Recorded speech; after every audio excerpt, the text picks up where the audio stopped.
Now I'm on the official website of Microsoft. Link to this web page will be below the video. And after web page was loading, need to a little bit scrolling down. And when you see a heading Create Windows 10 installation media, that is what we need. Connect your USB flash drive to PC or laptop and download this app. Click on Download Tool now. Click, and our app is called Media Creation Tool. Open it.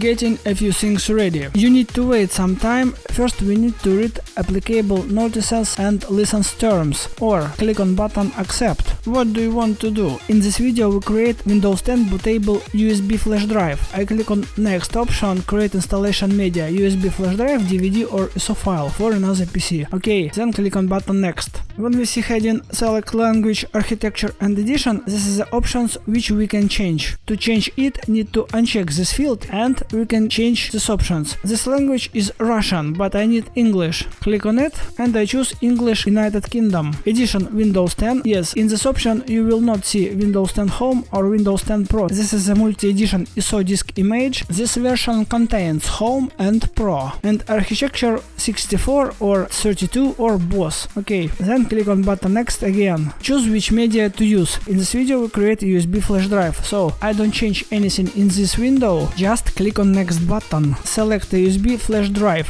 and you see a media creation tool, find my USB flash drive, like local disk F, and if I open my PC folder, you see a local disk F. Click on button Next again, and we need to wait some time. When the process completes, you will see a notification. Click on the Finish button. As an example that the bootable USB flash drive was created successfully, I will open it, and you see the Windows image files. Put like, write comment and subscribe to the channel. Goodbye.